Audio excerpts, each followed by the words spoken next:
ये उस चावल के आटे से जो बनती है ये रोटी या पराठा, तो ये भी एक स्पेशलिटी है यहाँ की, एक स्पेशल चीज़ है। इसको स्पेशली विंटर सीजन में बहुत खाया जाता है, बहुत शौक से। और विंटर के आने से पहले ये आटा लोग मुख्तलिफ चक्कियों पे, मुख्तलिफ मशीनों पे ये आटा वहाँ से ला के तो फिर उसको घरों में स्टोर करते हैं।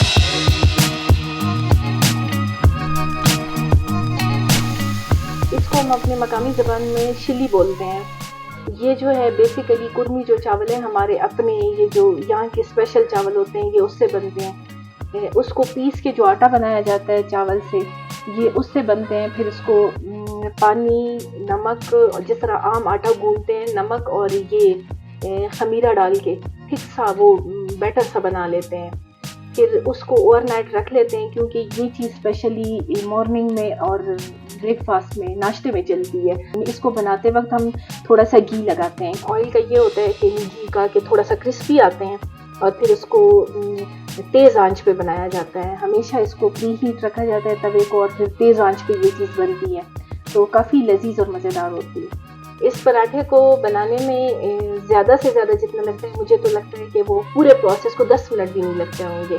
लेकिन फिर एक बैटर से हम कई बना सकते हैं, जितना चाहे हम बना सकते हैं उसमें से, तो वो टाइम इतना नहीं लगता। लेकिन वो एक्सपर्टीज़ की बात होती है। हमारे तो नाश्तों में स्पेशली सैटरडे या वीकेंड पे ये चीज़ ज़्यादा वो होती है।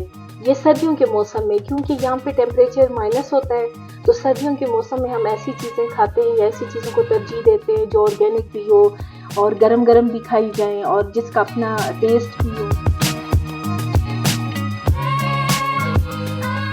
लोग तो ऐसे हैं जो हमारे सेटल एरिया में आबाद होते हैं, अगर हम उनसे पूछें कि आपको कुछ चाहिए, तो विंटर सीजन में वो यहाँ से 2 चीज़ों की फरमाइश करते हैं। एक यहाँ के लोबिये और एक ये शिली का जो आटा होता है इसका, ये चावल का, वो कहते हैं वहाँ से ये लेके आएँ, क्योंकि वो वहाँ पे भी अपनी देसी खुराकों से पीछे नहीं हटे, वो अब भी वही चीज़ें यूज़ करते हैं।